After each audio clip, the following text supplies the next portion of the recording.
Because no matter how hard a conversation is, I know that on the other side of that difficult conversation lies peace, knowledge, an answer delivered, character is revealed, truces are formed, misunderstandings are resolved. Freedom lies across the field of the difficult conversation.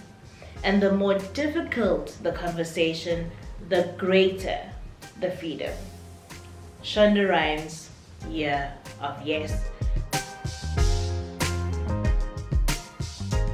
In this video, we are going to be talking about the book, discussing the book, and lessons we learned from the book and what we can take away from the book and apply in our own lives. On my Instagram, I posted 3 of the quotes from the book Year of Yes by Shonda Rhimes, which I found absolutely life-changing and making me see things very differently and look at life very differently from how I previously used to look at it and how I previously used to do things. The month of February was freedom, was a month of freedom, and I think the Year of Yes, choosing the book was a perfect fit for that. When you think of freeing yourself, how saying yes can be so freeing and how saying no can also be so freeing. Because in this book I took away the fact that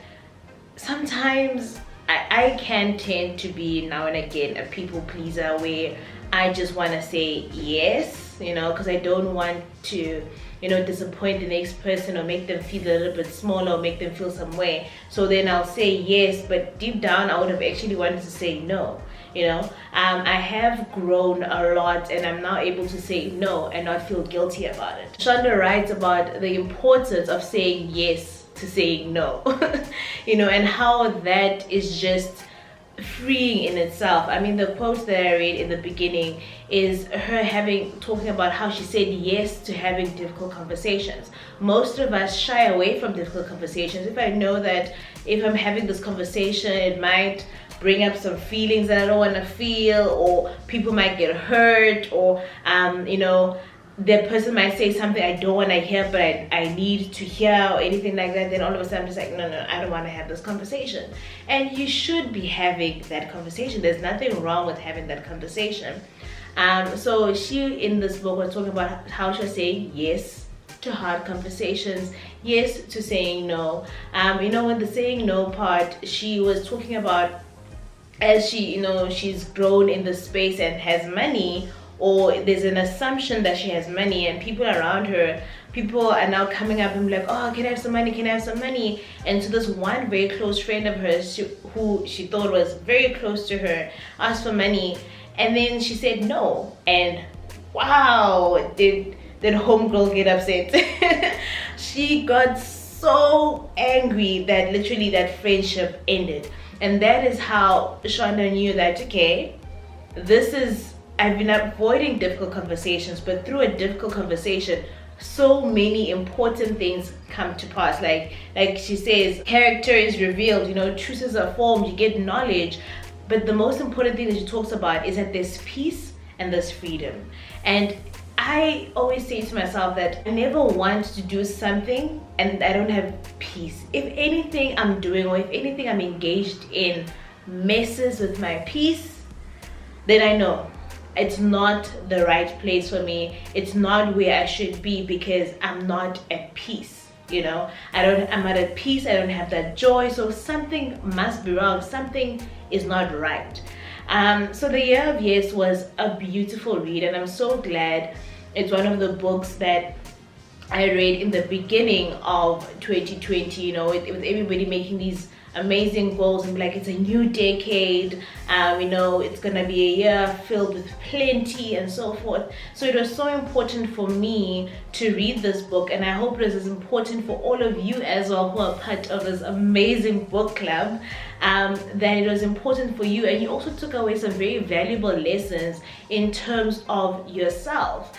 Something else that she spoke that really resonated with me as a woman specifically is that it's time you say yes to the fact that you are amazing. Sometimes it's so hard for us to take a compliment. I know maybe some of you can relate. I know sometimes when somebody says, "Oh my word, you look so pretty," or "Your dress is so nice," I'll be like, "Oh, thank you," and immediately I'm thinking I need to compliment this person too.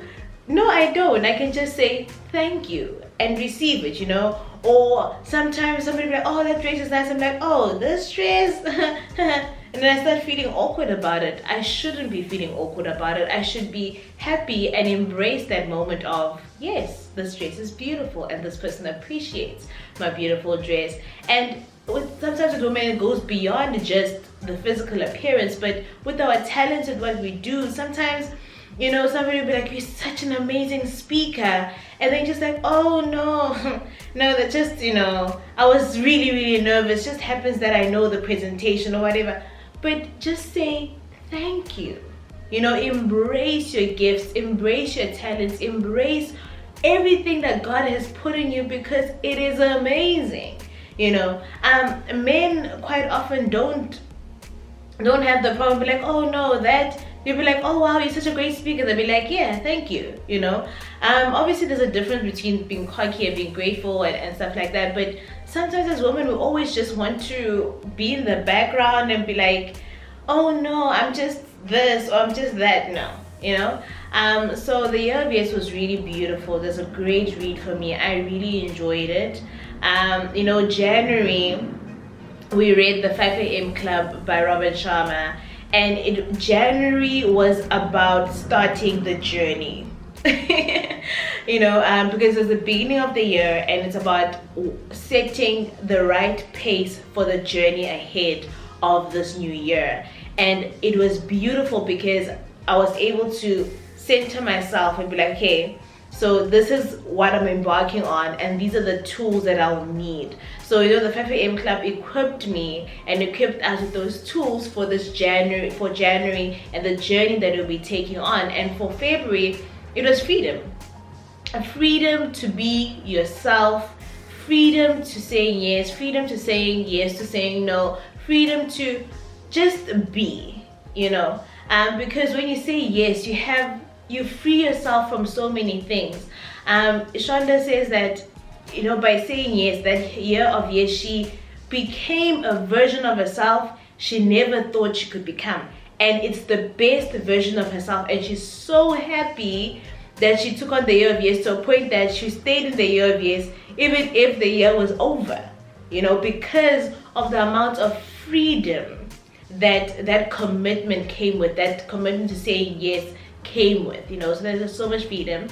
So that is just some of my thoughts from the book. You can head over to my Instagram and check out the other quotes that I put on there from the book that I read. It was really great. I hope that you also enjoyed the book and you will leave your thoughts and whatever you think you took from the book in the comment section below. And please remember to give some suggestions of books that you'd want us to read in this book club as well. Because remember, it is the Read to Lead book club, and we're all about growth. We're all about getting there, and how else to do that besides reading. It's literally a basic point of departure to just read. And I'm really excited and happy of the journey that we'll be taking on together as well. So for the book of March is for me money. It's time that we go into money and look into finances, because our channel is about lifestyle, it's about business, it's about travel. So we want to cover everything, and we want to make sure that everybody who engages with us on this platform is actually growing in all aspects of their lives. And we're not just trying to entertain, we're trying to educate, trying to inform, and trying to grow together. And that's what it's really all about. So for the month of March, we'll be reading Rich Dad, Poor Dad by Robert Kiyosaki. So if you haven't read the book, please do. Please do. And if you have already read the book, it doesn't hurt to read it again. And please share with us what you have learned from that book, because it's one of those pivotal or most important financial books that have ever been written. People are gaining so much from that book. Let's enjoy the book, and remember to catch up with me on social media. I'll be posting now and again about the book, some stuff that I'm picking up, and let's read together, let's grow together, let's lead together, because that is what it's all about. So until next time, I will see you at the end of March, where we talk about Rich Dad Poor Dad. I will again check up on everybody on how far they are with reading the book in the middle of the month. But I'll be doing that not on YouTube but on Instagram. Okay, so I will see you in our next video. Until then, my leaders, keep reading.